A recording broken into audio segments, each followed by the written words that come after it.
Tuas preces mais singelas são ouvidas no espaço ilimitado. Mas sei que às vezes choras consternado ao silêncio da força que interpela.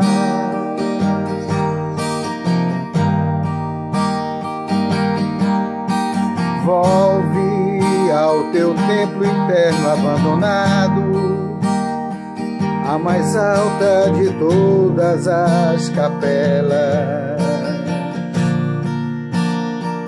e as respostas mais lúcidas e belas hão de trazer-te alegre, deslumbrado.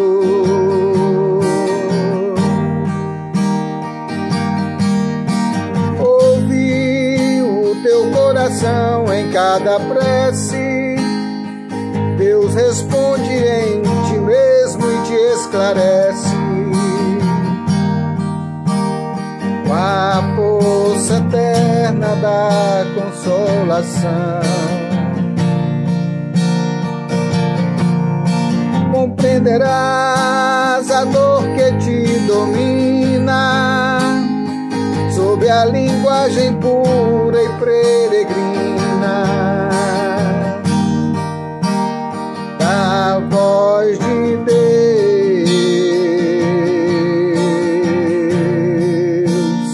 em luz de redenção.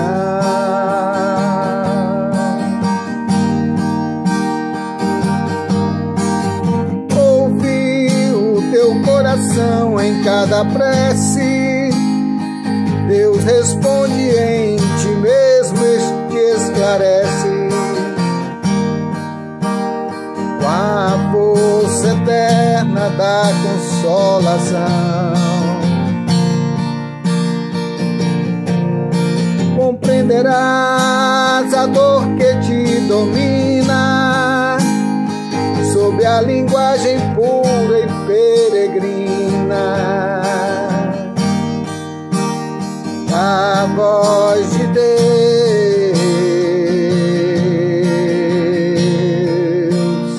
em luz de redenção.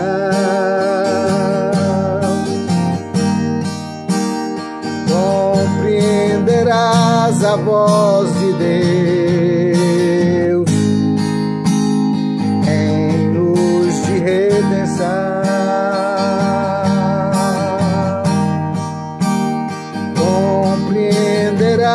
A voz de Deus em luz de redenção. Compreenderás a voz de Deus em luz de redenção.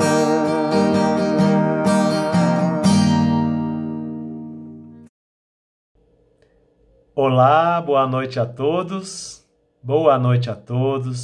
caros irmãos e irmãs, sejam todos muito bem-vindos a mais uma noite de palestra virtual da nossa querida casa, o Centro Espírita André Luiz. E aqui desde já agradecemos a todos vocês pelo carinho, a todos vocês que têm nos assistido e acompanhado aí pelo canal, meus caros internautas, que têm acompanhado aí pelo canal do YouTube, o CEALDF. Então queremos iniciar aqui a noite de hoje, agradecendo primeiramente pelo nosso artista, que nos fez este belo número musical, que nos presenteou com esta bela apresentação para a nossa harmonização, né, que tem o intuito de nos tranquilizar, de acalmar os nossos pensamentos e que para que nós possamos ficar mais preparados para ouvir a palestra, para refletir sobre todo o tema que a nossa querida irmã irá nos trazer na noite de hoje. Queremos lembrar também a todos que queiram que possam buscar o seu copo de água, a sua garrafinha de água, para que deixem próximo a vocês e para que esta água seja fluidificada durante a palestra, tá bom? Então quem não pegou, pode ficar à vontade para pegar. Gostaríamos também de reforçar ainda o aviso de que a Livraria do Ceal e o nosso bazar permanente, que é a lojinha Maria Angélica, que elas continuam abertas e em funcionamento pela parte da manhã.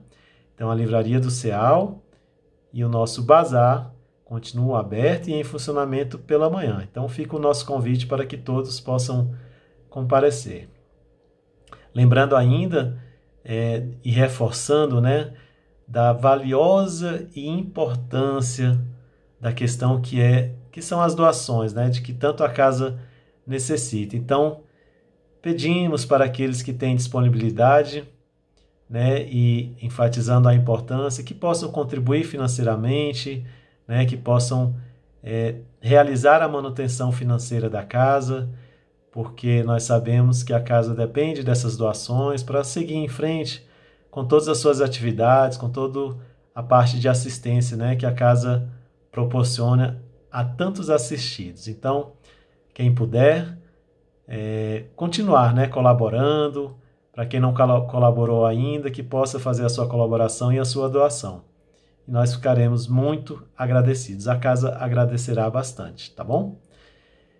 Então vamos dar início à noite de hoje, fazendo a nossa prece de abertura. Fechando os nossos olhos, acalmando os nossos pensamentos e elevando o nosso pensamento ao nosso Mestre Jesus. Queremos, antes de mais nada, Senhor, agradecer por essa oportunidade maravilhosa de mais uma vez estarmos em Teu nome reunidos, mesmo que virtualmente, mas cada um de uma forma individual e também coletiva, refletir sobre todos os temas que nos são apresentados, sobre todos os temas que nos são colocados pelos nossos palestrantes e pela espiritualidade amiga, que sabemos com toda a certeza de que influenciam e que também estarão intuindo a nossa palestrante de hoje.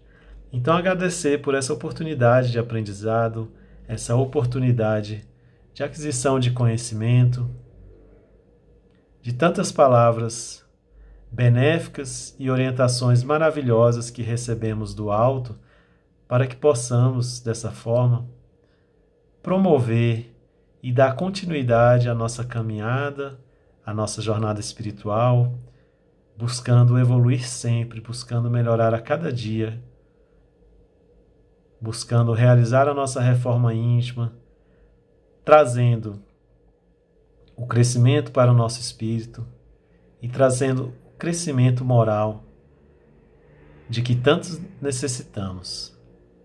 Então agradecemos a noite de hoje, dizendo assim seja. Obrigado. Graças a Deus. Bom, pessoal, e para a noite de hoje, nós temos a nossa querida irmã, que já colabora conosco, a palestrante Dioneia de Souza. Ela vai nos brindar com o tema Vingança e Duelo. Dioneia de Souza, que participa já da FEB, da Federação Espírita Brasileira, e lá ela atua como facilitadora. Facilitadora das obras básicas, entre elas o Livro dos Espíritos, o Evangelho segundo o Espiritismo, o Evangelho Redivivo, e também ela atua como facilitadora do estudo aprofundado da doutrina espírita. Então, vamos passar a palavra a ela. Dioneia, que Deus, que a espiritualidade amiga esteja com você, e neste momento passa a palavra para que você possa proferir a sua palestra para nós, tá bom? Obrigado. Com vocês, Dioneia de Souza. Boa noite, queridos irmãos. Antes de iniciar, eu gostaria de agradecer o convite para estar com vocês, tão amavelmente feito por um representante desta Casa Espírita, o CEAL, bem como também de expressar a minha gratidão a todos os trabalhadores desta casa que, por trás dos bastidores, possibilitam que todas essas realizações, todos esses estudos, sejam levados ao maior número de pessoas possível.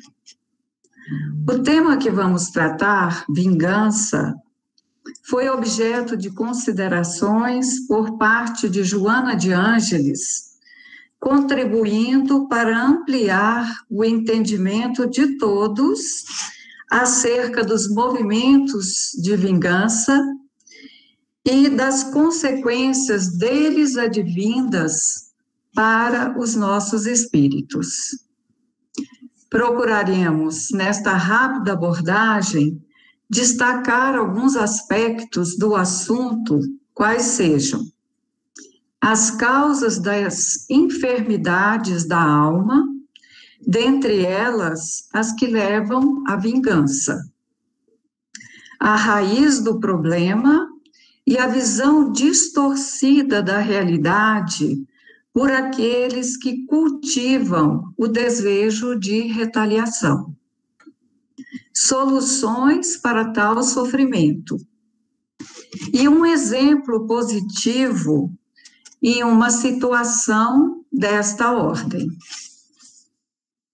Em primeiro lugar, conforme nós colocamos, nós vamos ver a causa das enfermidades da alma e todos sabem que os indivíduos são um perfeito reflexo de sua própria realidade. Aí compreendido tudo o que já viveu em várias de suas existências e o que ele é agora. Como espíritos imortais, todos arrastam o seu patrimônio evolutivo. E neste patrimônio estão todas as aquisições positivas e negativas de cada pessoa, nessas diversas jornadas que ele já realizou em suas existências. E é justamente a soma dessas vivências que vai modelar a personalidade de cada pessoa, fazendo com que haja em sua vida processos de harmonia ou de desequilíbrio, de acordo com os condicionamentos que guarda por essas suas experiências de séculos e séculos. E é importante para nós espíritas que estudamos muito o pensamento como força criadora, verificarmos também a sua atuação nesse campo da vingança. Conforme o indivíduo pensa em uma direção positiva ou negativa, ele exterioriza ondas específicas que vão ser impressas em sua mente, gerando, então, processos psíquicos que vão direcionar as suas futuras atividades. Se ele se voltar à prática do bem em variadas existências corpóreas e até mesmo no mundo espiritual, suas tendências apontarão nesse sentido. O inverso também ocorre. Quando ele se demora muito tempo por caminhos equivocados, onde o mal se faz presente, ele condiciona o seu espírito a repetir tais comportamentos. Em razão disso, quando os pensamentos possuem uma carga superior de energia, estão eivados de sentimentos mais nobres, surgem ou seja, não estão eivados desses sentimentos, vão surgir, então, imagens negativas, perniciosas, que podem prejudicar-lhe, abrindo espaço, inclusive, para doenças. E é daí que nós concluímos, portanto, que as enfermidades da alma procedem de condutas atuais, como de condutas anteriores a que se permitia o espírito. Consideremos agora o segundo aspecto, a raiz do problema e a visão distorcida da realidade. Aquele que tem sede de vingança, ele se vê envolvido em aflições perturbadoras. E ele, ao fazer uma análise de uma situação qualquer, ele faz uma análise perturbada, influenciada por esses pensamentos desequilibrados, resultando daí uma análise inadequada, tanto da pessoa que ele está observando, quanto também da situação em que esta pessoa se envolve. Ou seja, realmente uma visão distorcida dos fatos, das ocorrências e também das próprias pessoas. Na raiz de tudo isso, encontra-se o egoísmo exacerbado e o orgulho, as grandes chagas da humanidade. O problema, portanto, não procede do exterior, porém da própria pessoa, em razão dos conflitos que ela alimenta e da sua teimosia em cultivar faixas primárias do sentimento. A solução para esse sofrimento, porque é um sofrimento, pois a pessoa não consegue se libertar nem desses pensamentos, nem das aflições deles decorrentes. Então, essa solução cabe ao próprio indivíduo. Compete-lhe envidar todos os esforços para superar suas más inclinações, suas más tendências e, a partir daí, pouco a pouco, ir se libertando dessas correntes que o prendem ao seu próprio passado. Já dizia Jesus, há mais de 2000 anos, retribuir o mal com o bem. Não resistais ao mal que vos queiram fazer. Se alguém vos bater numa face, apresentai-lhe a outra, ensinando desde aquela época que há mais glória em ser ofendido do que em ofender, em suportar a injustiça do que em praticar alguma, em ser enganado do que enganar. E, como um exemplo disto, o quarto aspecto que nós dissemos anteriormente que iríamos trazer, nós temos uma vivência ocorrida justamente com o apóstolo Pedro, com a presença do nosso Mestre Jesus, e tal ocorreu no Jardim das Oliveiras, perto de Jerusalém, também chamado de Getsemane, e ali Pedro toma uma atitude irrefletida de revide E nós vamos observar nesse episódio o que Jesus faz diante de tal situação.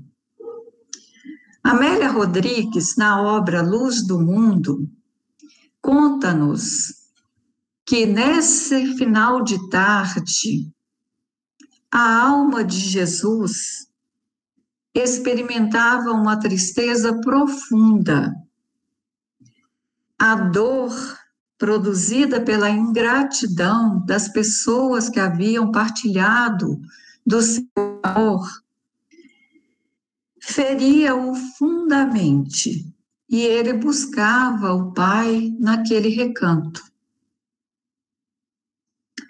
A agonia de Jesus, no entanto, não se devia às suas fragilidades, pois que ele, como espírito puro, não as apresentava, mas devia-se sim à sua preocupação, pois uma horde de espíritos inferiores, não podendo atacá-lo diretamente, buscava influenciar tanto os apóstolos quanto os governantes de Jerusalém, que queriam a morte de Jesus e o seu esquecimento.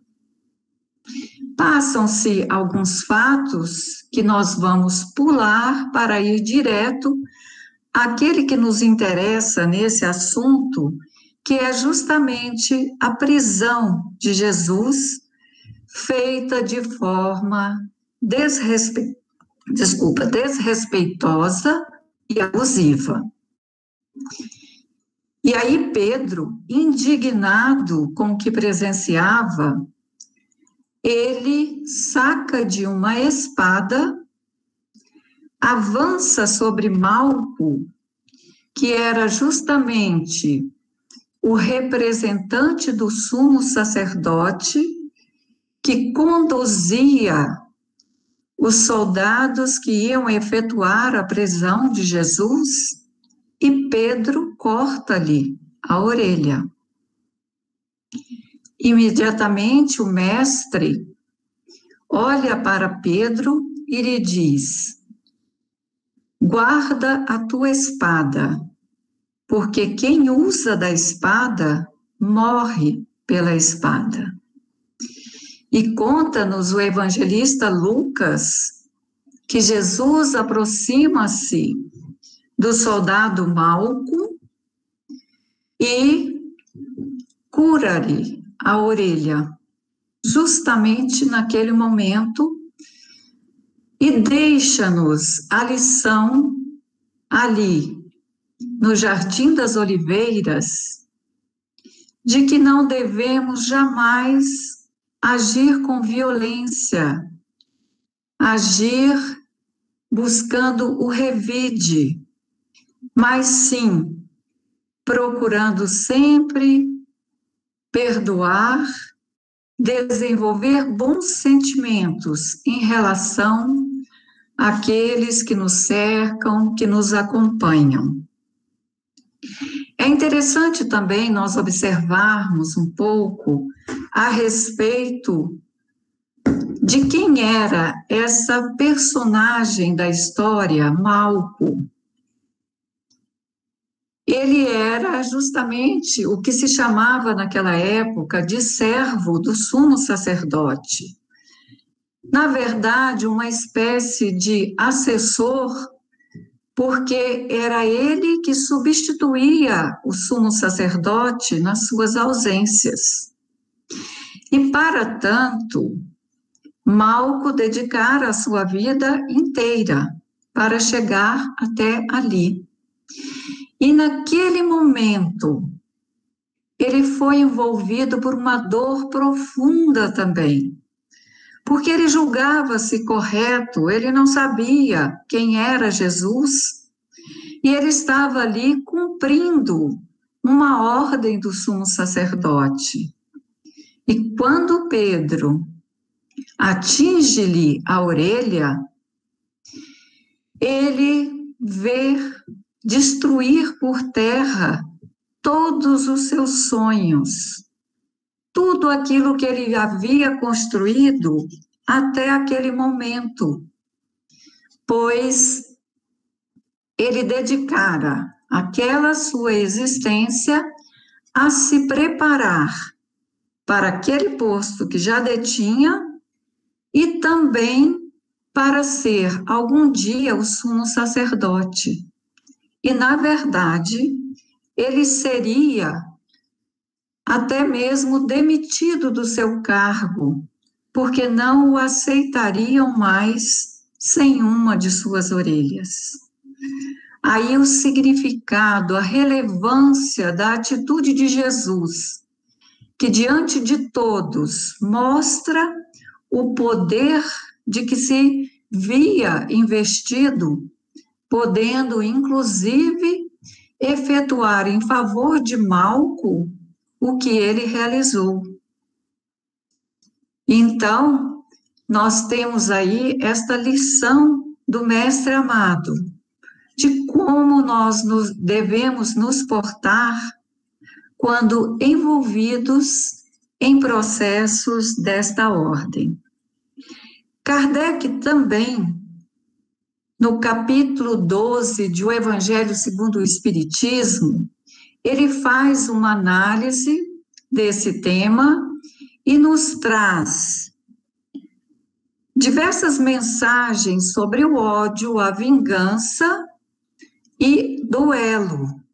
Mensagens recebidas em Paris, na França e em outros lugares, né? Também da França, nos anos de 1861 e 1862.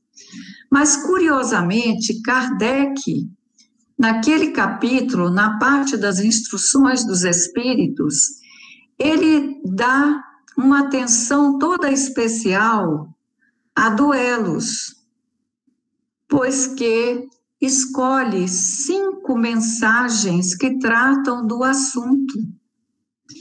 E nós aqui vamos tecer algumas considerações rápidas a respeito da mensagem transmitida pelo espírito Agostinho, em 1861, na cidade francesa, Bordeaux. Porque nos parece que esta mensagem explica um pouco a preocupação de Kardec em evidenciar o assunto naquele capítulo. E Agostinho destaca a responsabilidade do duelista ao jogar com a própria vida e a de seu semelhante, que só a Deus pertencem. E este é um aspecto muito importante para nós espíritas, porque sempre aprendemos a agir em favor da vida. E em temas como eutanásia, aborto, suicídio, nós procuramos nos posicionar também a favor da vida. Então, vemos já daí essa preocupação de Kardec de nos trazer esses ensinamentos que aqui são espelhados pelo espírito Agostinho.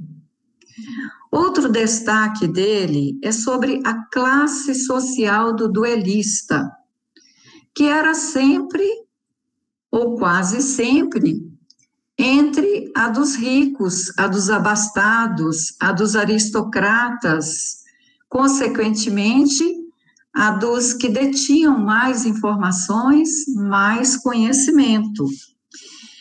E, justamente, aqueles que pertenciam a esta classe matavam o outro ou feriam-no, porque dependia das regras do duelo. Eles faziam isto com método e polidez, pois que pertenciam à classe aristocrata, e com isso eles eram desculpados pela sociedade. E outro aspecto que Agostinho destaca é justamente a frieza e a premeditação do duelista. Ele escolhia as armas, escolhia o dia, a hora, o seu padrinho, tudo da forma que lhe possibilitasse ferir ou matar com mais segurança o adversário. Então, percebemos daí a preocupação de Kardec, porque naquele século XIX ainda existiam os duelos. E vamos seguindo também, observando que os preconceitos do mundo, sob a desculpa de honra, acabam produzindo uma suscetibilidade sombria em que a pessoa se sente com o direito de retribuir uma injúria com outra injúria, uma ofensa com outra ofensa, sempre considerando que os que agem assim têm o seu moral num nível bem abaixo ou no mesmo nível das paixões terrenas. Por isso é que nós vamos observar a lei mosaica ditando olho por olho, dente por dente, em harmonia com a época em que Moisés vivia.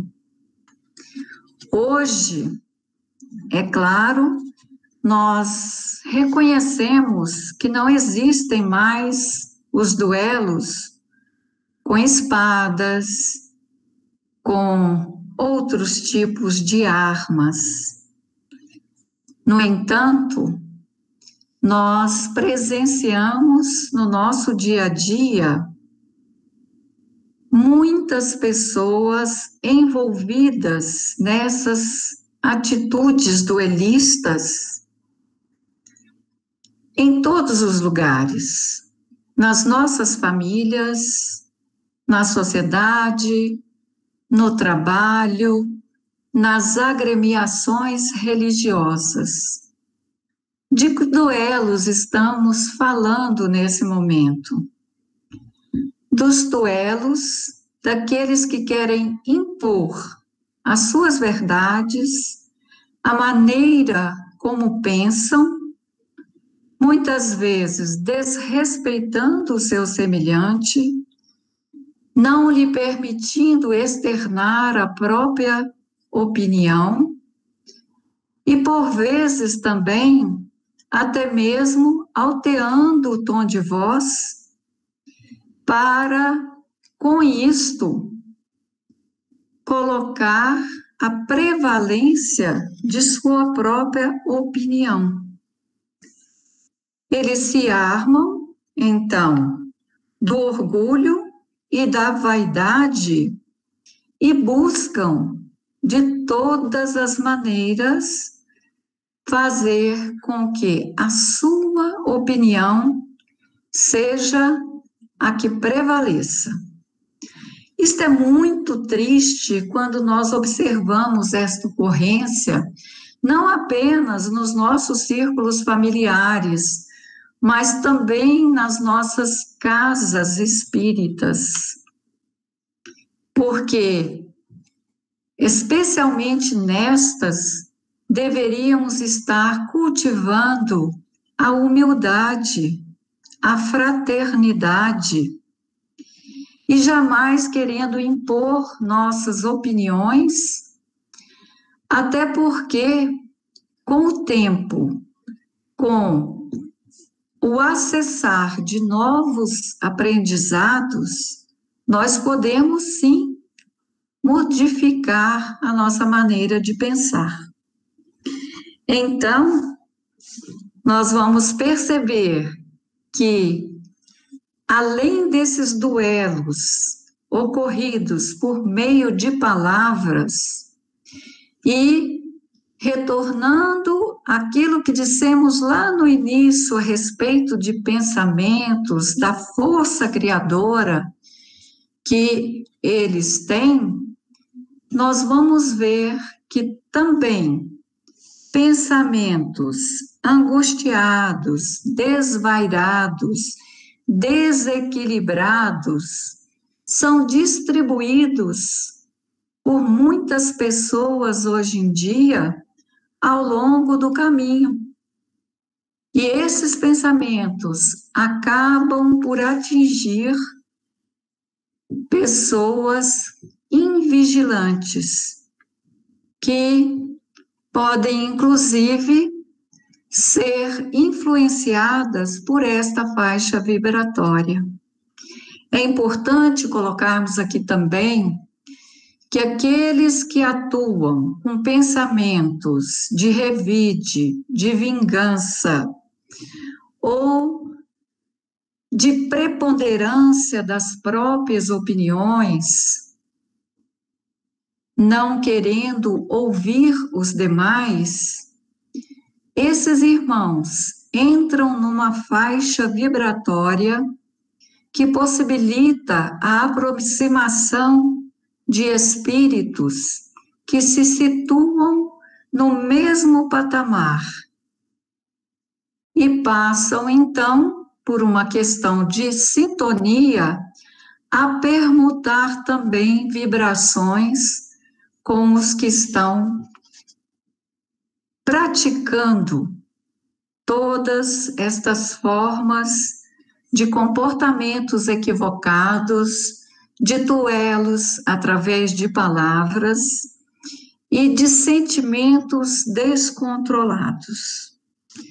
Joana de Ângeles lembra-nos que a criatura é sempre herdeira de suas más inclinações, e antigos hábitos do passado espiritual não desaparecem com facilidade. Orgulho, arrogância, prepotência, egoísmo, ódio, ressentimento são vícios que ainda estão muito presentes na história da humanidade. Muito mais importante seria, para aqueles que ainda estão envolvidos em processos de vingança, de revides, que estas pessoas buscassem cultivar o perdão e a compreensão, pois sabemos todos que a ignorância é a fonte comum do desequilíbrio.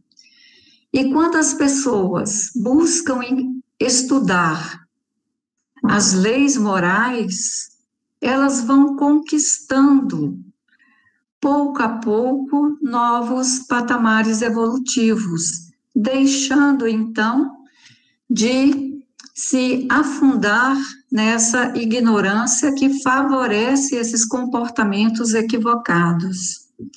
Emmanuel também, na lição 128 do livro Pão Nosso, a respeito dessa questão da ignorância, ele lembra que se esse ou aquele grupo de criaturas busca impedir as manifestações do bem, é que desconhece, por enquanto, as bênçãos do céu.